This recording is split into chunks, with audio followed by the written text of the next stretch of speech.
teman-teman, perkenalkan nama saya Fuji Glory Simanjuntak dengan NPM 2201010115. Nah, di sini saya akan mengulas pertemuan 12 tentang instrumen penelitian. Apa sih instrumen penelitian? Nah, instrumen penelitian merupakan alat yang digunakan untuk mengumpulkan data dalam suatu penelitian. Dalam instrumen penelitian ini terbagi menjadi dua, yaitu instrumen penelitian kuantitatif dan instrumen penelitian kualitatif.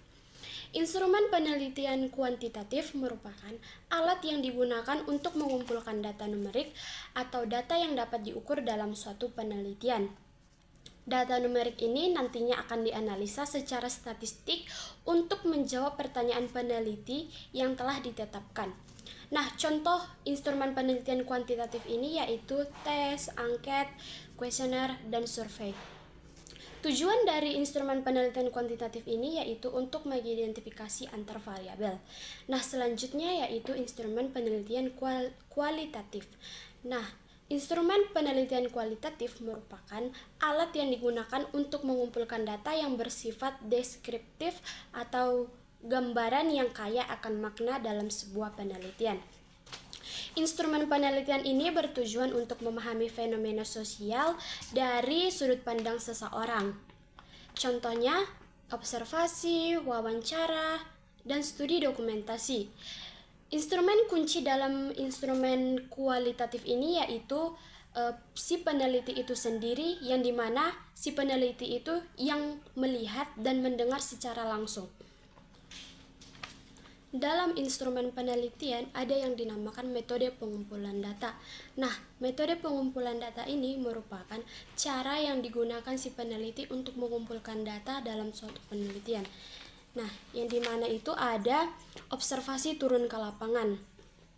Observasi turun ke lapangan ini berarti ada lembar observasi yang dilakukan si peneliti itu sendiri. Nah, yang kedua, dalam instrumen penelitian ada yang dinamakan metode pengumpulan data. Nah, metode pengumpulan data ini merupakan cara yang dilakukan si peneliti untuk mengumpulkan data dalam suatu penelitian.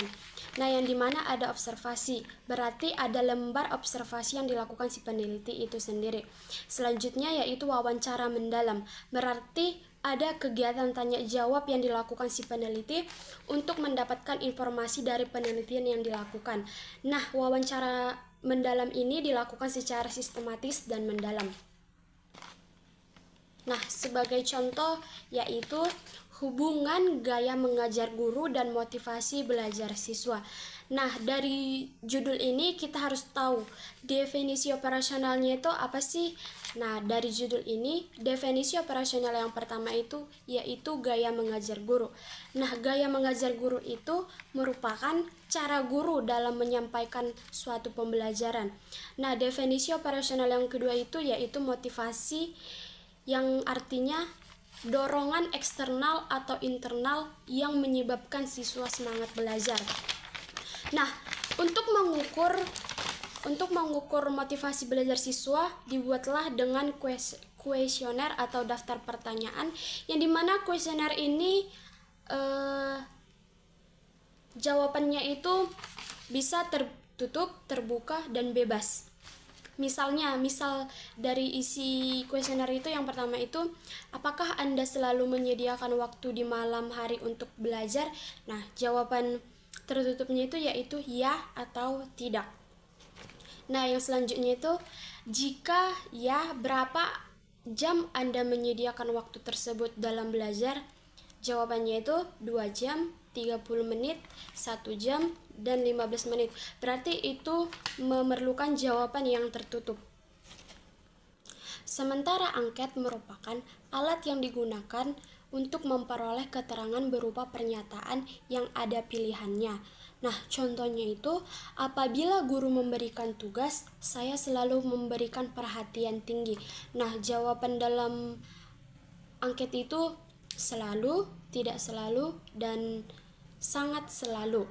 Nah, prinsip instrumen berapa persen negatif dan berapa persen positif bahwa diisi dengan jernih, relevan, dan objektif. Indikator lahir dari teori psikologi pendidikan berlandaskan teori Hamzah mengemukakan bahwa indikator motivasi belajar seperti adanya hasrat dan keinginan berhasil, dorongan, dan kebutuhan dalam belajar. Nah, indikator ini merupakan tanda-tanda, ciri atau petunjuk, indikasi terukur atau spesifik dan jelas. Nah, contohnya itu ada seseorang wanita hamil, berarti tanda-tandanya itu pinggulnya membesar, jalannya lambat dan pelan.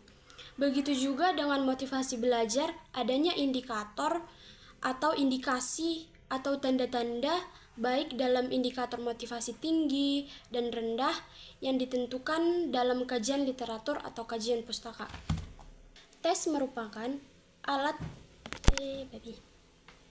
berikutnya itu yaitu tes. Tes merupakan alat yang digunakan untuk mengukur kemampuan dan pengetahuan seseorang. Contohnya itu pengaruh model pembelajaran classroom terhadap hasil belajar siswa. Nah, bagaimana sih membuat tes yang bagus itu? Nah, untuk membuat tes yang bagus itu kita harus memperhatikan beberapa langkah-langkah. Nah, yang pertama itu menentukan tujuan tes atau apa yang ingin diukur. Yang kedua itu untuk apa hasil tes itu. Yang ketiga itu kita harus sesuaikan dengan materi pelajaran. Yang keempat itu membuat soal yang jelas dan relevan dengan apa yang dipelajari dan dapat diuji kelayakannya, atau dapat diuji di tempat lain, misalnya di sekolah Parapat, di sekolah Tiga Ras, dan di sekolah di Siantar. Dalam uji kelayakan ada reliabilitas dan validitas. Reliabilitas adalah hasilnya nyata dan dapat dipakai berkali-kali. Misalnya itu baik di sekolah Parapat maupun di sekolah Siantar. Nah, validitas merupakan valid, berarti sesuai dan benar-benar dapat dipastikan kebenarannya.